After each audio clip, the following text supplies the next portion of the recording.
യേശു അവനോട് പറഞ്ഞു, ഞാൻ നിന്റെ ഭവനത്തിൽ വന്ന് അവനെ സുഖപ്പെടുത്താം. അപ്പോൾ ശതാധിപൻ പറഞ്ഞു, കർത്താവേ, അങ്ങ് എൻ്റെ ഭവനത്തിൽ വരാൻ ഞാൻ യോഗ്യനല്ല. അങ്ങ് ഒരു വാക്ക് ഇവിടെ നിന്ന് പറഞ്ഞാൽ അവിടെ എൻ്റെ ഭൃത്യൻ സുഖപ്പെടും. സ്നേഹമുള്ളവരെ, ശതാധിപൻ ഒരു ക്രിസ്ത്യാനിയാണോ? അല്ല. ഒരു യഹൂദനാണോ? അല്ല. ഒരു വിജാതീയനായ ശതാധിപൻ. ശതാധിപൻ്റെ ഭൃത്യൻ, മകനെ പോലെ കരുതുന്ന അവൻ്റെ ഭൃത്യൻ ഇതാ വളരെ മാരകമായ രോഗം ബാധിച്ച് മരിക്കാൻ പോകുന്നു. ശതാധിപൻ എന്ന് പറഞ്ഞാൽ അയാൾക്ക് 100ഓളം പട്ടാളക്കാർ കൂടെയുണ്ട്. അതിൻ്റെ ഒരു തലവനാണ്.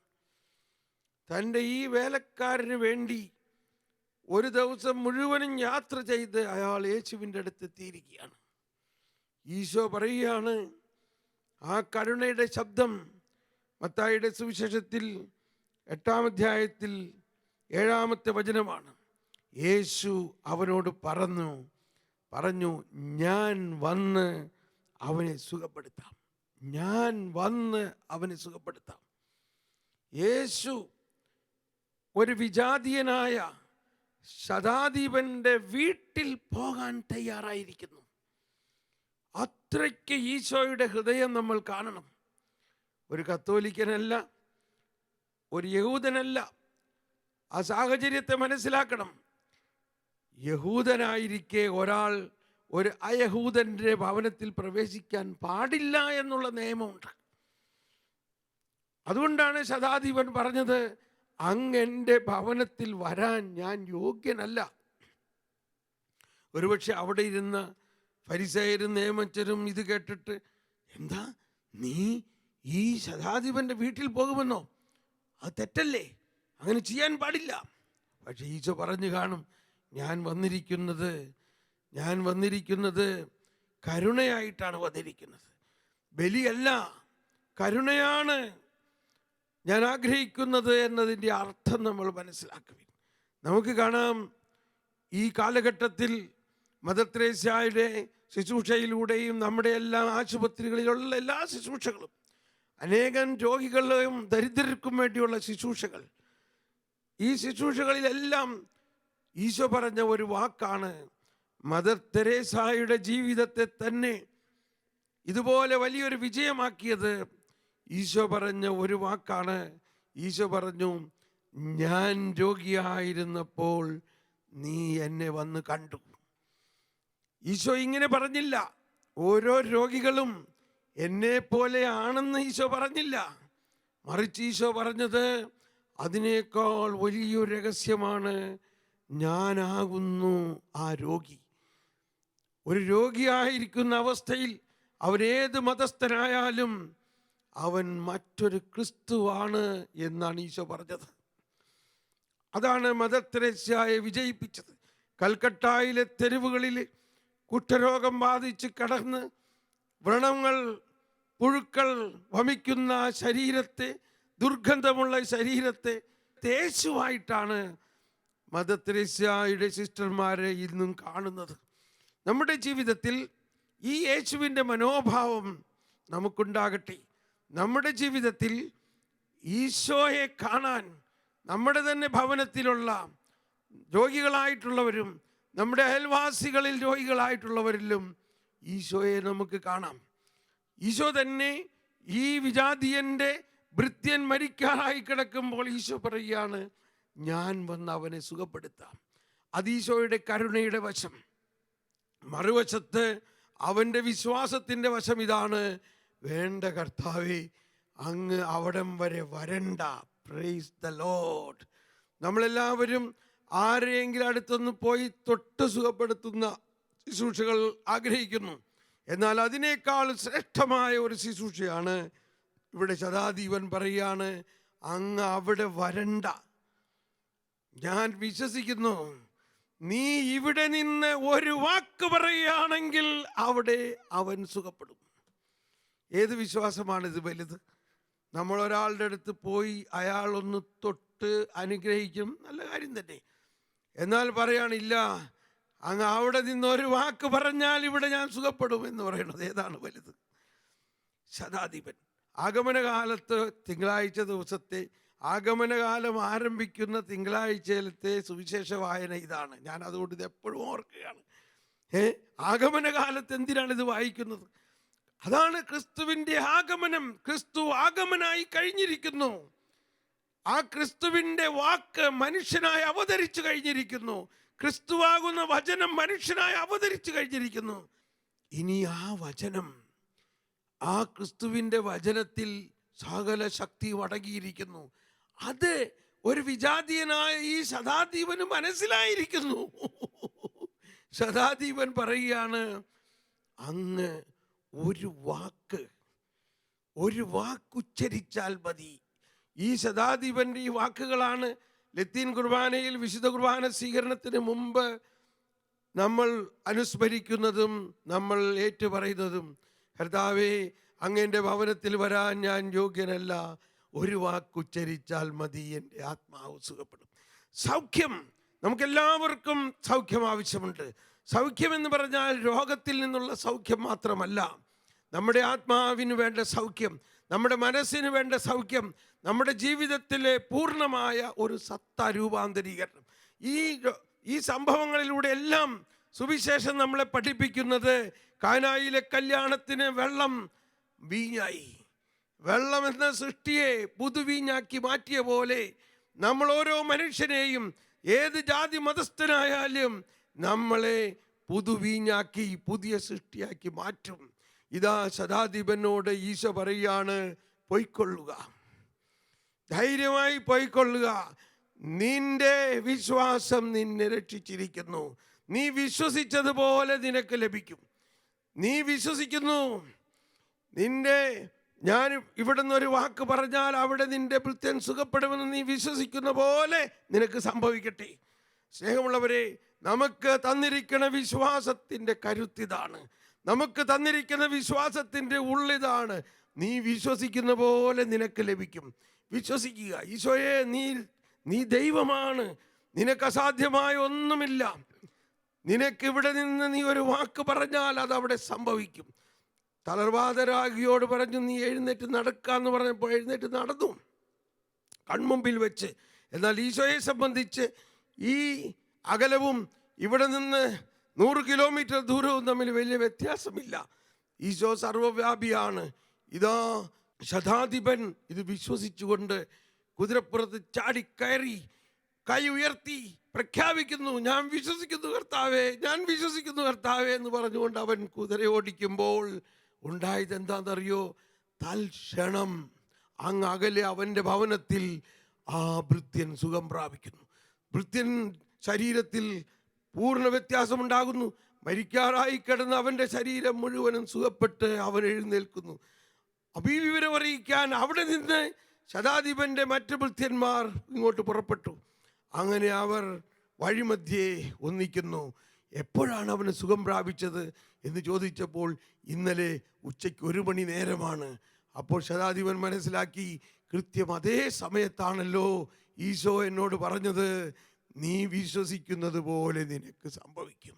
സ്നേഹമുള്ളവരെ, നമ്മളെല്ലാവരുടെയും ജീവിതത്തിൽ ക്രിസ്തു അനുഭവം ഉണ്ടാകുന്നത് നിയമങ്ങളുടെയോ ചട്ടങ്ങളുടെയോ പാലനത്തിലൂടെയോ അല്ല, മറിച്ച് നമ്മൾ വിശ്വാസത്തിലൂടെയാണ്. യേശുവിൽ വിശ്വസിക്കുക. യേശുവിലുള്ള വിശ്വാസമാണ് എല്ലാത്തിലും വലുത്. എന്താണ് യേശുവിൽ വിശ്വസിക്കേണ്ടത്? അങ്ങയുടെ വചനത്തിൻ്റെ ശക്തി, അവിടുത്തെ വചനത്തിൻ്റെ ശക്തി, അവിടുത്തെ കരുണയുടെ ശക്തി. അങ്ങ് നീതിമാനാണ്. എന്നാൽ ആ നീതി എന്നത് നമ്മളെ ശിക്ഷിക്കുന്ന ഒരു നീതിയല്ല. ദൈവനീതി എന്നത് ശിക്ഷിക്കുന്ന നീതിയല്ല, രക്ഷിക്കുകയും സകല പാപത്തിനും ജീവൻ കൊടുത്ത് പരിഹാരം ചെയ്യുന്ന ഒരു നീതിയാണെന്ന് വിശ്വസിക്കണം. നമ്മുടെ ഹൃദയത്തിൽ ആ വിശ്വാസം വളർത്തുക. നീതി എന്ന് പറയുമ്പോൾ നമ്മൾ ഉദ്ദേശിക്കുന്നത് കോടതിയിലൊരു നീതിയാണ്. കുറ്റം ചെയ്യുന്നവൻ ശിക്ഷിക്കപ്പെടണം, ഇതാണ് കോടതി നീതി.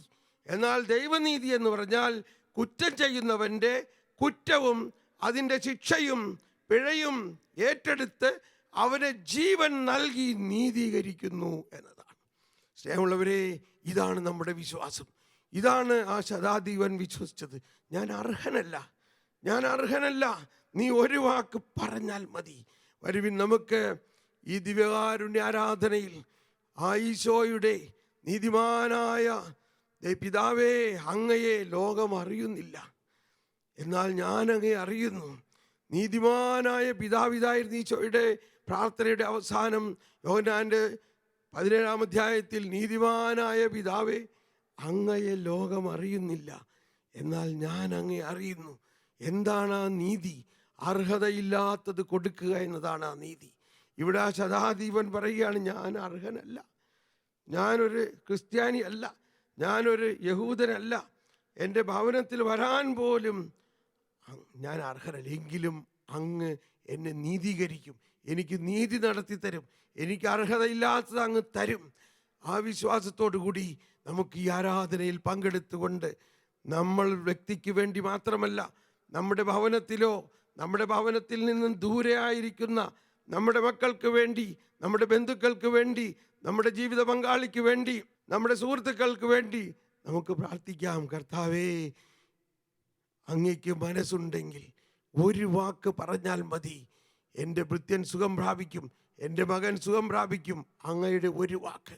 ആ ബോധ്യത്തോടെ നമുക്ക് ഈ ദിവ്യകാരുണ്യ ആരാധനയിൽ ഈശോയെ സ്നേഹിച്ച് ആരാധിക്കാം.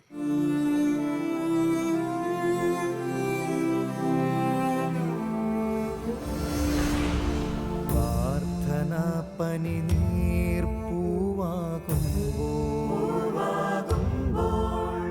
പ്രതീക്ഷ പകരും സൗരഭ്യം പ്രകാശമരുളും ദൈവം നമ്മോട് കൂടെ പ്രശാന്തി നിറയും ഹൃദയത്തിൽ ദൈവം നമ്മോട് കൂടെ. നമ്മോടൊപ്പം ദൈവം ജീവിത നിർവൃത്തി നൽകും നിമിഷങ്ങൾ. നന്മയിലേക്കു കുതിക്കും നമ്മൾ, തിന്മ മരിക്കും കൺമുൻപിൽ. ദൈവം നമ്മോട് കൂടെ.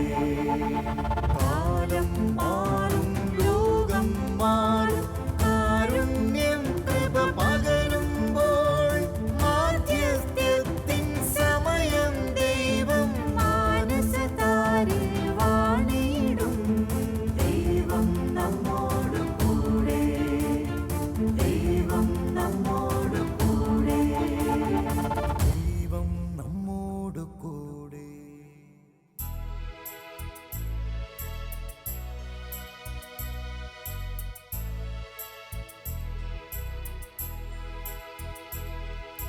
മിശിഹാ കർത്താവേ, മാനവരക്ഷകനേ, നരനു വിമോചനമേകിടുവാൻ നരനായി വന്നു പിറന്നവനേ. മിശിഹാ കർത്താവേ, മാലാഖമാരുത്തു ഞങ്ങൾ പാടിപ്പുകഴ്ത്തുന്നു നിന്നെ. മാലാഖമാരുത്തു ഞങ്ങൾ പാടിപ്പുകഴ്ത്തുന്നു നിന്നെ. പരിശുദ്ധൻ പരിശുദ്ധൻ കർത്താവേ, നീ പരിശുദ്ധൻ. പരിശുദ്ധൻ പരിശുദ്ധൻ കർത്താവേ, നീ പരിശുദ്ധൻ. മിശിഹാ കർത്താവേ. അഖില ലോകനായക വാഴ്ത്തിടുന്നു ഞങ്ങൾ. ഈശോനാഥ പുകഴ്ത്തിടുന്നു ഞങ്ങൾ. നീയല്ലോ ശരീരങ്ങൾക്കുയിർപ്പേകുന്നു, നീ തന്നെ സ്തുതിയേകുന്നു അഖില ലോകനായക വാഴ്ത്തിടുന്നു ഞങ്ങൾ ഈശോനാഥ പുകഴ്ത്തിടുന്നു ഞങ്ങൾ. ഈശോയെ തേടി വരുന്നു, അങ്ങ് ദൂരെ നിന്ന് വരുന്നു ഒരു ശതാധിപൻ. അവൻ്റെ ഭൃത്യൻ, അവൻ മകന് തുല്യം സ്നേഹിക്കുന്നവൻ്റെ ഭൃത്യൻ മാറാരോഗമാണ്. അവനൊരു യഹൂദനല്ല, അവനൊരു ക്രിസ്ത്യാനിയുമല്ല. അങ്ങനെ അയഹൂദനായ അക്രൈസ്തവനായ ഒരാളുടെ ഭവനത്തിൽ ഈശോ പോകുന്നത് നിയമപ്രകാരം ശരിയല്ല അന്നത്തെ. എങ്കിലും ഈശോ പറയുകയാണ്, ഞാൻ നിന്റെ ഭവനത്തിൽ വന്ന് അവനെ സുഖപ്പെടുത്താം. ഈശോയുടെ മനസ്സും ആ കരുണയും നമ്മളൊന്ന് കാണുക. ഓ ഈശോയെ, ഞങ്ങൾ അങ്ങേ ആരാധിച്ചുകൊണ്ട്, അങ്ങ് ഞങ്ങളുടെ ഭവനത്തിൽ വരാൻ യോഗ്യനല്ല എന്ന് ശതാധിപൻ പറഞ്ഞു. പക്ഷേ ഞങ്ങളെല്ലാവരും യോഗ്യതയുള്ളവരാണ്. അങ്ങ് ഞങ്ങളുടെ ഭവനത്തിലാണ്, അങ്ങ് ഞങ്ങളുടെ ഹൃദയത്തിലാണ്. എങ്കിലും ആ ശതാധിപനുണ്ടായ വിശ്വാസം ഞങ്ങൾക്കില്ല. ആ ശതാധിപൻ പറഞ്ഞു, അങ്ങ് എൻ്റെ ഭവനത്തിൽ പ്രവേശിക്കാൻ ഞാൻ യോഗ്യനല്ല. യോഗ്യതയില്ലാത്തവൻ്റെ വേണ്ടി കർത്താവ് എല്ലാം ചെയ്തു കൊടുക്കുന്നു. ശതാധിപൻ പറഞ്ഞു, അങ്ങ് ഇവിടെ നിന്ന് ഒരു വാക്കരുളി ചെയ്താൽ അങ്ങ് അകലെ എൻ്റെ ഭവനത്തിൽ എൻ്റെ ഭൃത്യൻ സുഖം പ്രാപിക്കും. ഈശോ ഇത് കേട്ടിട്ട് പറഞ്ഞു, കണ്ടോ, ഇതുപോലെയുള്ള വിശ്വാസം ഇസ്രായേലിൽ പോലും ഞാൻ കണ്ടിട്ടില്ല. ദൈവമേ, ഇതുപോലെ ഞങ്ങളുടെ വിശ്വാസം വർദ്ധിപ്പിക്കുന്നതിനായി വാവ യേശുനാഥ എന്ന ഗാനം ആലപിച്ചുകൊണ്ട്, യേശുവേ എൻ്റെ ഹൃദയത്തിൽ വരണമേ, ഞാനും നീയുമായി ഒന്നായി എൻ്റെ വിശ്വാസം വർദ്ധിപ്പിക്കണമേ. അതിനുവേണ്ടി നമുക്ക് പാടി ഈശോയെ ആരാധിച്ച് പ്രാർത്ഥിക്കാം. ഈശോയെ ആരാധിക്കുമ്പോൾ ഈശോയുമായിട്ട് നമ്മൾ ഒന്നാകുകയാണെന്നുള്ള ബോധ്യത്തിൽ, ഈശോയുമായിട്ടൊരു പ്രണയത്തിലാകുകയാണെന്നുള്ള ബോധ്യത്തിൽ, ഈശോയുമായിട്ടൊരു ലയനത്തിലാകുന്നു എന്ന ബോധ്യത്തിൽ നമുക്ക് പാടാം.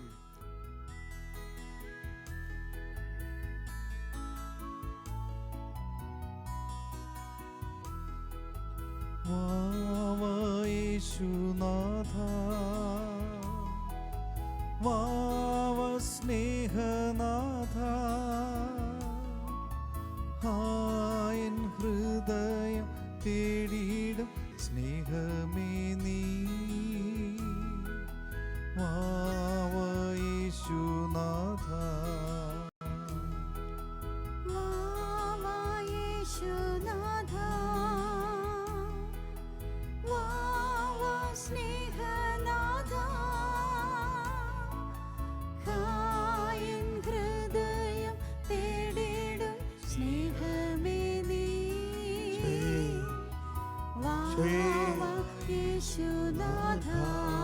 ദാഹത്തോടെ ഞങ്ങളുടെ ഭവനത്തിൽ അങ്ങുണ്ട്, ഞങ്ങളുടെ ഹൃദയത്തിൽ അങ്ങുണ്ട്. കാന്തിയിൽ മുങ്ങി മുങ്ങി നിന്നിൽ ഞാനുമേ എന്നിൽ നീ ഇങ്ങനെ യേശുനാഥ. ഞാൻ വിശ്വസിക്കുന്നു ഈശോയെ, ഞാൻ വിശ്വസിക്കുന്നു. അങ്ങൊരു വാക്കരുളി ചെയ്താൽ എൻ്റെ ഭൃത്യൻ സുഖം പ്രാപിക്കും. ഞങ്ങൾ ഓരോരുത്തരും വിശ്വസിക്കുന്നു. ലോകമെമ്പാടും ഇത് കണ്ടുകൊണ്ടിരിക്കുന്ന ഞങ്ങൾ ഓരോരുത്തരും അങ്ങയെ വാഴ്ത്തുന്നു. കോടാനുകോടി ജനങ്ങൾ ഇപ്പോൾ അങ്ങയുടെ അനുഗ്രഹം പ്രാപിച്ചുകൊണ്ടിരിക്കുന്നു. ഞങ്ങളിൽ അങ്ങ് വസിക്കുന്നു. അങ്ങ് പക്ഷപാതം കാണിക്കില്ല, അങ്ങ് പക്ഷപാതം കാണിക്കില്ല. അങ്ങ് യഹൂദനെന്നോ യവനെന്നോ ക്രൈസ്തവനെന്നോ വിജാതീയനെന്നോ പക്ഷപാതം കാണിക്കില്ല. അങ്ങ് സകല മനുഷ്യരുടെയും ദൈവമാണ്. അങ്ങ് സകല മർത്യരുടെയും രക്ഷകനാണ്. അങ്ങ് എല്ലാവരെയും നീതീകരിക്കുന്നതിനായി ജീവൻ കൊടുത്തവനാണ്. അങ്ങയുടെ വിശുദ്ധ രക്തത്താൽ എല്ലാം നീതീകരിക്കപ്പെടുന്നു. ഹല്ലേലൂയ, ഹല്ലേലൂയ, ഹല്ലേലൂയ, ഹല്ലേലൂയ. ഞങ്ങൾ സ്തുതിച്ച് പ്രാർത്ഥിക്കുന്നു. ഞങ്ങൾക്ക് പൂർണ്ണ ബോധ്യമുണ്ട്. ഞങ്ങൾ സ്തുതിച്ച് പ്രാർത്ഥിക്കുന്നു. അങ്ങ് പക്ഷപാതം കാണിക്കുന്നില്ല. അങ്ങ് വിജാതീയനായ സദാധിപന്റെ ഭവനത്തിൽ വരാൻ തയ്യാറായി.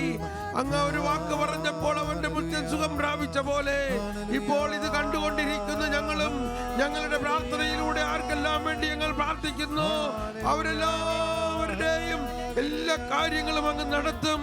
മാറാ രോഗങ്ങൾ മടത്തും. തളർന്നു കിടക്കുന്നവർ എഴുത്ത് നടക്കും. ചന്ത ലംബിയ ലംബിയ ലംബിയ ലംബിയ ലംബിയ.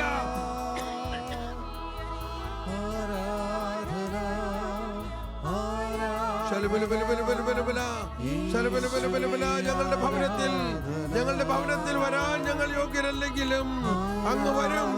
അങ്ങ് വന്നിരിക്കുന്നു. അങ്ങ് ഞങ്ങളിലുണ്ട്. ഞങ്ങൾ ഓരോരുത്തരിലുമുണ്ട്. ഞങ്ങളുടെ അയോഗ്യത അങ്ങ് പരിഗണിക്കുന്നില്ല. ഞങ്ങളുടെ പാപങ്ങളെ അങ്ങ് പരിഗണിക്കുന്നില്ല. അങ്ങ് കരുണയാണ്. അങ്ങ് നീതിമാനാണ്. അങ്ങ് ദൈവമാണ്. ഞങ്ങൾ അങ്ങയുടെ മക്കളാണ്. ഞങ്ങളുടെ കുറവുകളെ അങ്ങ് പരിഹരിക്കാതെ അങ്ങ് ഞങ്ങൾക്ക് സമാധാനം നൽകുന്നു. അങ്ങ് ഞങ്ങൾക്ക് രക്ഷ നൽകുന്നു. അങ്ങ് ഞങ്ങൾക്ക് അനുതാപം നൽകുന്നു. അങ്ങ് ഞങ്ങൾക്ക് വിമോചനം നൽകുന്നു.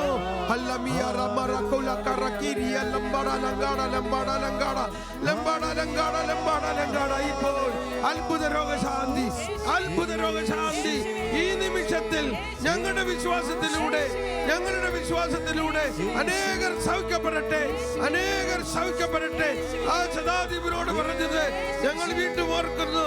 നീ ആഗ്രഹിക്കുന്നത് പോലെ, നീ വിശ്വസിക്കുന്നത് പോലെ സംഭവിക്കട്ടെ. ഞാൻ വിശ്വസിക്കുന്നു, ഞാൻ വിശ്വസിക്കുന്നു, ഞങ്ങൾ വിശ്വസിക്കുന്നു.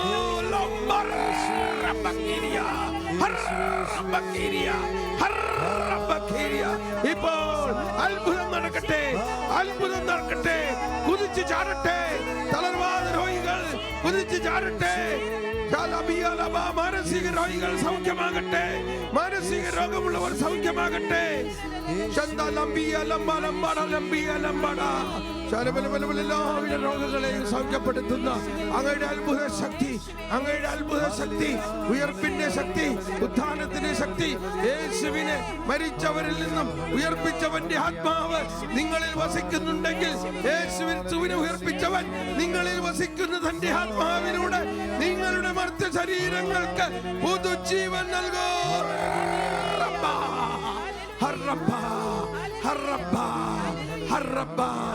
സൗഖ്യം, അത്ഭുത സൗഖ്യം, അത്ഭുത സൗഖ്യം. മരിച്ചവർ ഉയർക്കട്ടെ, മരിച്ചവർ ഉയർക്കട്ടെ. തളർന്ന കാലുകൾ സൗഖ്യമാകട്ടെ, തളർന്ന ശരീരം ഉയരട്ടെ. അത്ഭുത രോഗങ്ങൾ, ക്യാൻസർ രോഗങ്ങൾ സൗഖ്യമാകട്ടെ. കർത്താവേ, അങ്ങാണ് ഞങ്ങളുടെ ഇടയൻ. അങ്ങിതാ ഞങ്ങളുടെ മുൻപേ പോകുന്നു.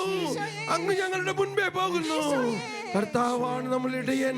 വരുവിൻ നമുക്ക് എല്ലാവർക്കും നല്ല ഇടയനായ യേശുവിനെ. യേശു നല്ല ഇടയനാകുന്നു. യേശു നല്ല ഇടയനാകുന്നു. യേശു നമുക്ക് മുൻപേ പോകുന്നു. യേശു നമുക്ക് മുൻപേ പോകുന്നു. യേശു നമ്മളെ പച്ചപ്പുൽത്തകടിയിലേക്കും ജലാശയത്തിലേക്കും കൊണ്ടുവരുന്നു. നമുക്ക് ചേർന്ന് പാടാം. ഈശോ തന്നെ എന്നും പാടാറുള്ള സങ്കീർത്തനമാണ് 21 സങ്കീർത്തനം. ഈശോയോടൊപ്പം നമുക്ക് ഓടാം, ഈശോയോടൊപ്പം നമുക്ക് ഓടാം.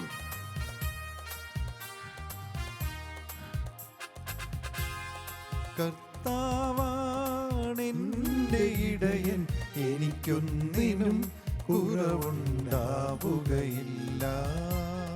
കർത്താവാണെന്റെ ഇടയൻ, എനിക്കൊന്നിനും കുറവുണ്ടാവുകയില്ല. പച്ചയായ പുൽത്തകിടിയിൽ അവിടുന്ന് എനിക്കു വിശ്രമമരുളുന്നു. പ്രശാന്തമായ ജലാശയത്തിലേക്ക് അവിടുന്ന് എന്നെ നയിക്കുന്നു. കർത്താവാണെന്റെ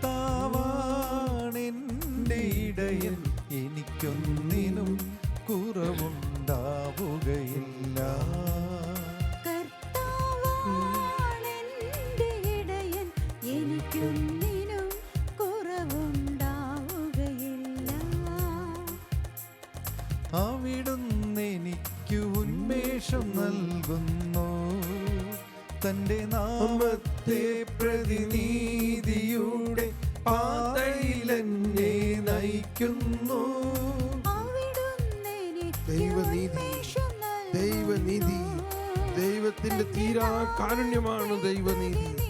ദൈവം നമ്മെ ശിക്ഷിക്കുന്ന നീതിയല്ല, രക്ഷിക്കുന്ന നീതിയാണ് ദൈവനീതി.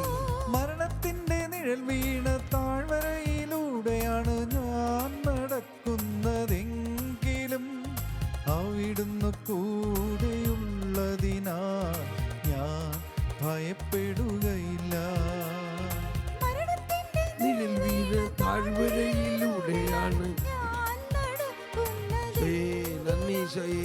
അവിടുന്ന് കൂടെയുള്ളതിനാൽ ഞാൻ ഭയപ്പെടുകയില്ല. അങ്ങയുടെ ഊന്നു വടിയും ദണ്ഡും ഞാൻ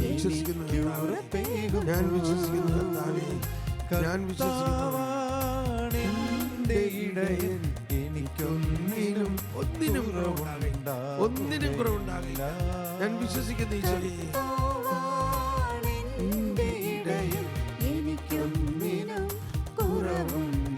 ഈശോയോടൊപ്പമാണ് നമ്മളിത് പാടുന്നത്. നമ്മൾ ഈശോയോടൊപ്പം നടന്ന് നീങ്ങുകയാണ്. ഈ ജീവിതത്തിന്റെ എല്ലാ അന്ധകാരത്തിലും നമ്മൾ നടന്നാലും, എല്ലാ പാപത്തിന്റെ അവസ്ഥയിലൂടെയാണ് നമ്മൾ പോകുന്നതെങ്കിലും കർത്താവ് നമ്മുടെ കൂടെയുണ്ട്. നമ്മെ നീതീകരിക്കുകയും വിശുദ്ധീകരിക്കുകയും ചെയ്യുന്ന കർത്താവ് നമ്മളെ കൂടെയുണ്ട്. നമ്മുടെ പാപങ്ങൾ ക്ഷമിക്കുന്ന കർത്താവ് നമ്മുടെ കൂടെയുണ്ട്. പശ്ചാത്തപിക്കുവാൻ, അനുതപിക്കുവാൻ കർത്താവ് നമുക്ക് പൂർണ്ണ വിമോചനം നൽകും, പൂർണ്ണ വിമോചനം നൽകും, പൂർണ്ണ വിമോചനം നൽകും.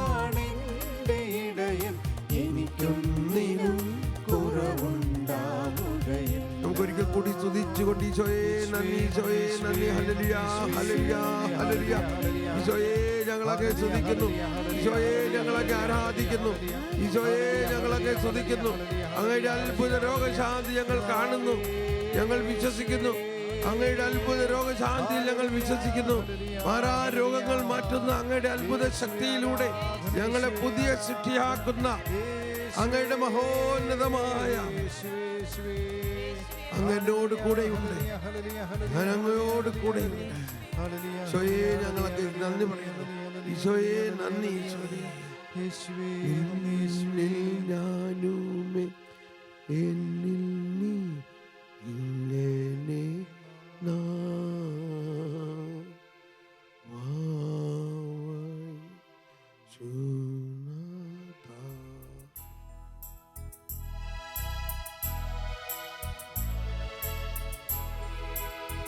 നമുക്ക് മുട്ടുകുത്താം. സ്വർഗത്തിൽ നിന്നാഗതമാ ജീവൻ നൽകുമൊരപ്പം നീ, മർത്യനു മുക്തി പകർന്നരുളും നിത്യമഹോന്നതമപ്പം നീ, നിത്യമഹോന്നതമപ്പം നീ.